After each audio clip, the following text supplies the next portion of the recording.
been a starter, you've come off the bench. In terms of your role here, do you have a preference, something that you felt more comfortable doing in the past? I feel comfortable winning. So whatever they ask me to do, whatever's going to be the best situation for our team that helps our team go, that's what I'm going to be. And another thing I always try to say, I don't get paid to make that decision. In terms of where you like to play in a rotation, like you seem like a guy who played at 2, 3, or 4, but is there somewhere where you're a natural in your whole mind where you belong? I mean, I think I'm naturally a wing guy, like a 2-3. I think that's just from that's what I've been my entire life. The power forward, because of the game change, has come the last couple years.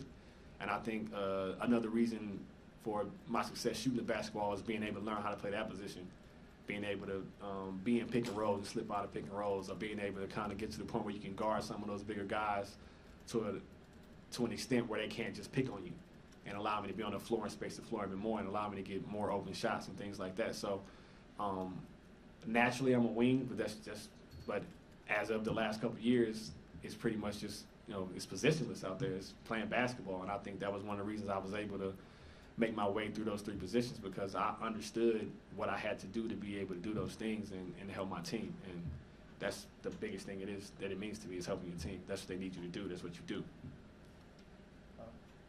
As a veteran on a young team, are there things you've learned through your career that can help, a guy like Norman Pollard, DeLon, or some of these younger guys that don't have that background that you've brought to the team? I think it's just about working and understanding. Like, obviously guys work hard. They wouldn't be here if they didn't have some type of work ethic, but I think it's about how you go about it, how you work, and the things that you need to be working on for your team and for yourself. But just understanding, always being ready for any type of situation, because you never know what's going to happen in this league, and that's been apparent for a long time. And with the game change, there's teams playing 4 guards, and Miami had 4 guards and James Johnson on the floor last year, playing center. Like that, and James Johnson's 6'8", so you can't have a center. There might be a time you have to put 5 guards on the floor, and guys got to know every position in the offense, got to know every part of the scheme on defense, and being able to do certain things. And I think it's just about studying and taking as much information about the game and your schemes as you can. CJ, there was some talk, truth or otherwise, about other teams and other interests and talking to other clubs and whatnot.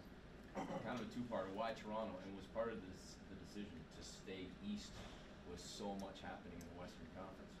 I never thought about the conference thing. That's been a question. People, even like friends, ask me about that in text messages. Are guys really thinking about that because of the sway and the people going back and forth and the guys you have to play? But as far as picking Toronto, of the teams that I spoke to, first of all, winning was humongous to me. I wanted to be able to win. I wanted to be able to come to a situation where I felt like we were going to continue to win and be able to continue to grow. But that was the biggest thing, the culture, like from talking to guys that have been here or been around it, and coach after I spoke to him, and just from my own eyes, like seeing it with my own eyes, playing against them, competing them, and then coming here and playing in this arena, the amount of energy, the way to Jurassic Park outside the arena, like it's nothing comparable to that at this moment. And I thought that was really special to want to be a part of. I've never been a part of something that massive as far as the fan base and the energy that they bring. We had the best teams probably energy-wise I played on were back in Utah, but it was nothing compared to the amount of people, because you got a whole nation behind you. And I'm excited about that. I remember we were talking about it yesterday with some of the trainers and things like that. When I was taking physicals, I've never been a part of something this energetic that they bring every night to the building. And even on the road, obviously, because they came down to Indiana.